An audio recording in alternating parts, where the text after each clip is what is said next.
Hey, what's up guys? Just had a quick stopover at the bakery. I've grabbed myself an iced coffee and a mince and cheese pie because I'm bloody hungry. Hopefully we'll be able to get onto some deer, guys.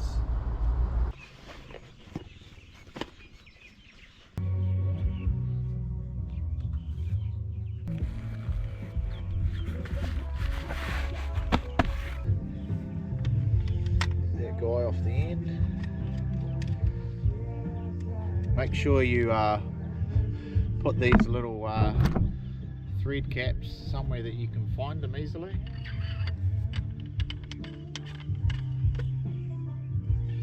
It's on. Do a quick check down the bore, down the barrel. It's all clear. My bolt, of course. I set myself a goal this year of not having to buy any red meat at all from the supermarket, and unfortunately I got to September where we are now, and I've seen a couple of slabs of beef mince with a price sticker on them, and sure enough, yeah, we were out of venison. My wife doesn't really like to cook the duck, so yeah, she wasn't cooking the duck. We're out of venison. As you guys know as well, I do quite a bit of spearfishing and diving, so we're quite often in the green with the fish stocks. But yeah, so I'm out here today trying to refill the freezer or get something. Potentially those paradise ducks are quite protective. I think of this area that I'm walking through, they may have a nest here somewhere. Springtime, so yeah, maybe nest or ducklings on the way.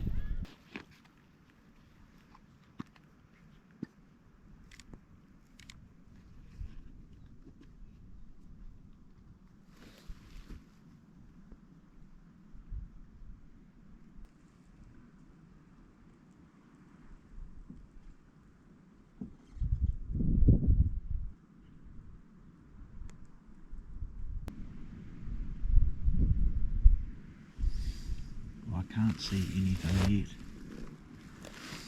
on my first scan. So my first scan is normally just looking along the edges of the bush and any of those sort of little gutters or anything like that that's got a bit of scrub in them, just looking along there first, and then I'll sort of work more in a bit of a grid pattern across,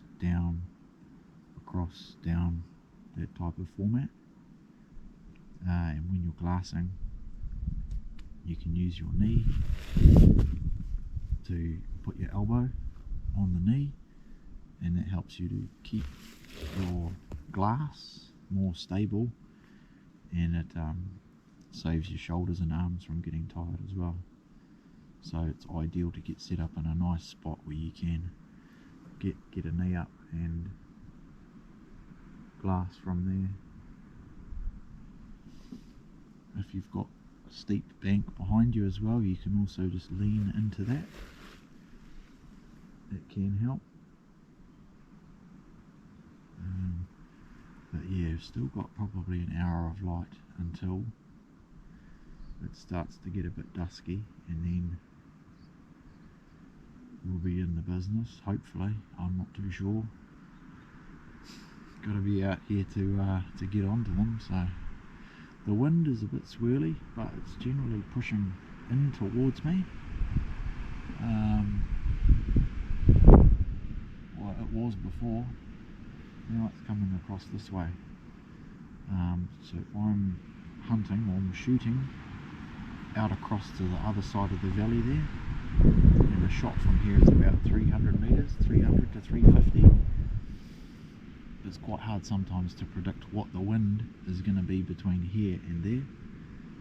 When you're down in the gully, you've generally got less wind, so I'm looking at the trees down the bottom there, and they're not getting buffeted as much as these trees up on the ridge behind me. But yeah, I can get a general indication of the wind strength generally by looking at the top of the trees there. Another way is obviously some grass is there, and then if you need to allow for some wind drift, you can, but it's a bit of a guess really.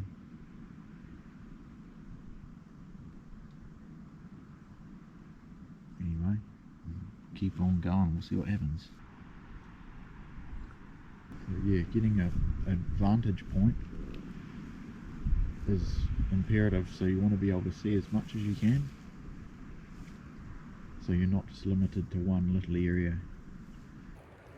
Just spotted a deer down here. It's about 80 or 90 metres away, so I'm going to get set up for a shot on this. The wind's okay at the moment and it's feeding up slowly towards me. I'm just not going to move. See what happens.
Whew.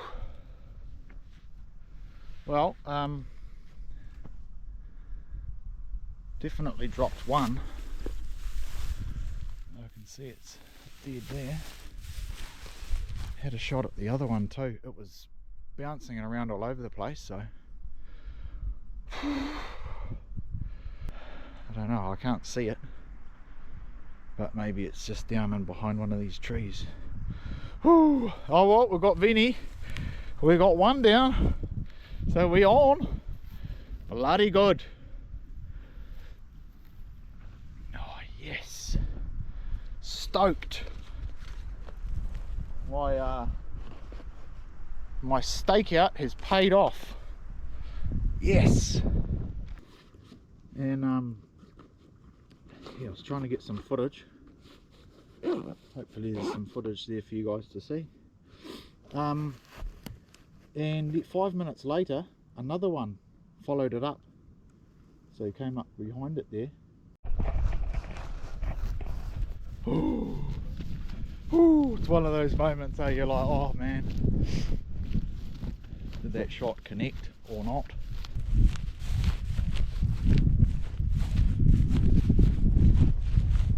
Oh, yeah, buddy. Yeah, buddy. Woo. Yes. Yes. That's the number 2. Oh, beautiful. Oh, mate. Yeah. He didn't go far at all. Absolutely stoked.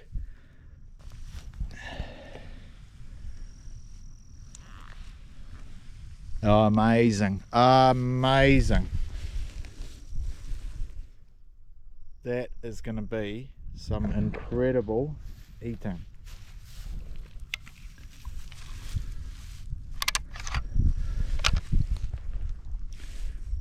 What a result. Check the state of this out. There's the other one right there. That was number 1. And that is number 2. It's the 7mm08, guys. I tell you, one gun to do many things is the 7mm08. Absolutely stoked with that. Yeah, buddy. Wow, that's in good condition. Thanks, mate.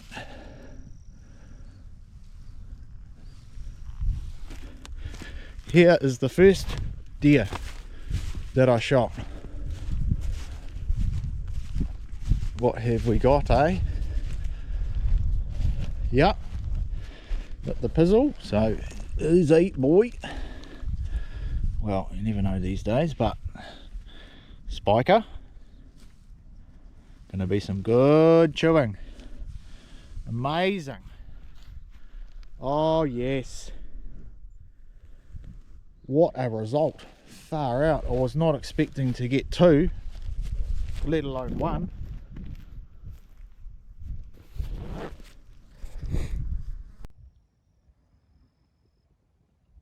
Gonna beat the sun.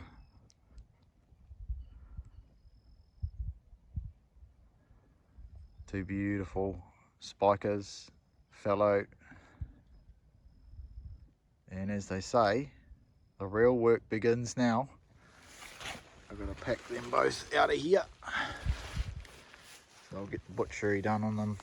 Drop that first one, the one at the back there, and then as I said before, this other one was just bouncing around all over the place doing side steps, and I shot it just before it got into this bush here, so I'm thankful to get that shot away and poleaxed it, so very grateful. Normally what I would do is I would hurriedly hook into butchering the animals and doing all that sort of stuff, but I'm just going to take a few minutes and sit here and just enjoy the quiet and a bit of the sunset coming down, and I'm just going to take my time. This is one of the things that I enjoy about hunting, diving, fishing, is being outside and not having any time pressures, or not feeling pressured, because it's very rare, especially in my stage of life at the moment. Quite a full schedule, dynamic household, lots of sports events on, church activities, work, fitness, friends, fellowship, all of that stuff. So there's always things to be doing, or things that you could be doing. So it's important to just find some time each week to just pause and do nothing. So right here, right now, I'm just going to take a few minutes to do nothing. There's a nice breeze coming through.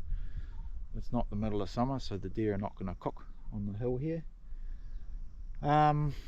Yeah, and I'll just enjoy some of my own company, which I think everyone should do from time to time. So yeah, let us know why you guys go out hunting. It's the meat, or it's the fellowship, or it's the alone time, or it's the fresh air, the sunshine, or the exercise. Let us know in the comments below, because I think a lot of people can just assume that as hunters we're just going out and shooting deer, and or shooting game animals or whatever it is, and that's the only thing we do. But there are so many different spin-offs and benefits from the hunting lifestyle, or from the chase and gather lifestyle. It's not a choice, it's a lifestyle. So yeah, drop us a comment, let us know what you guys think, and I'm going to get to work on sorting out these 2 deer.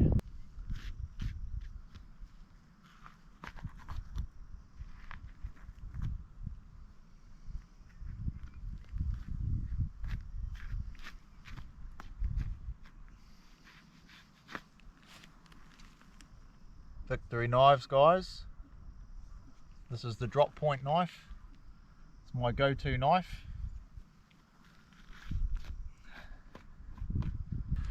Well, the rain has just started to arrive. It's not too heavy, so it's not too bad, but yeah, just finishing up the second deer now.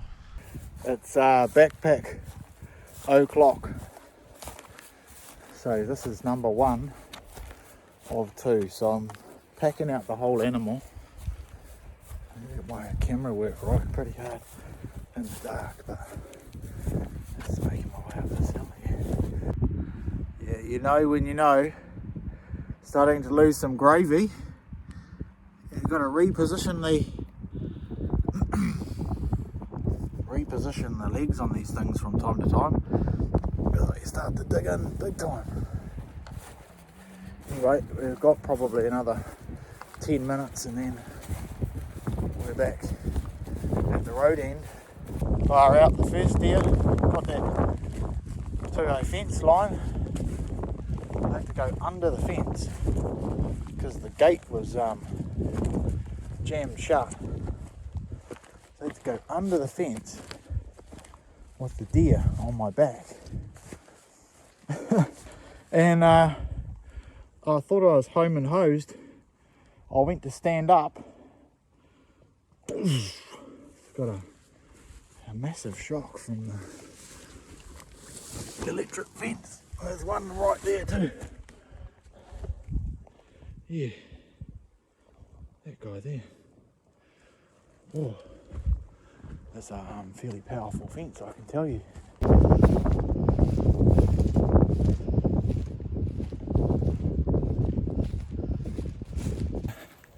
Got deer number 2 and return leg, so almost done. It's a nice breeze blowing, so it actually helps.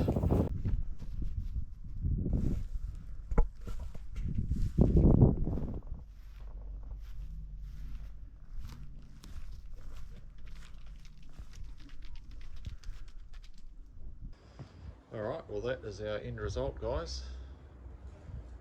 Put them in the outdoor chiller. Put the hearts there. And yeah, we'll let them do their thing. They're obviously still bleeding out a little bit.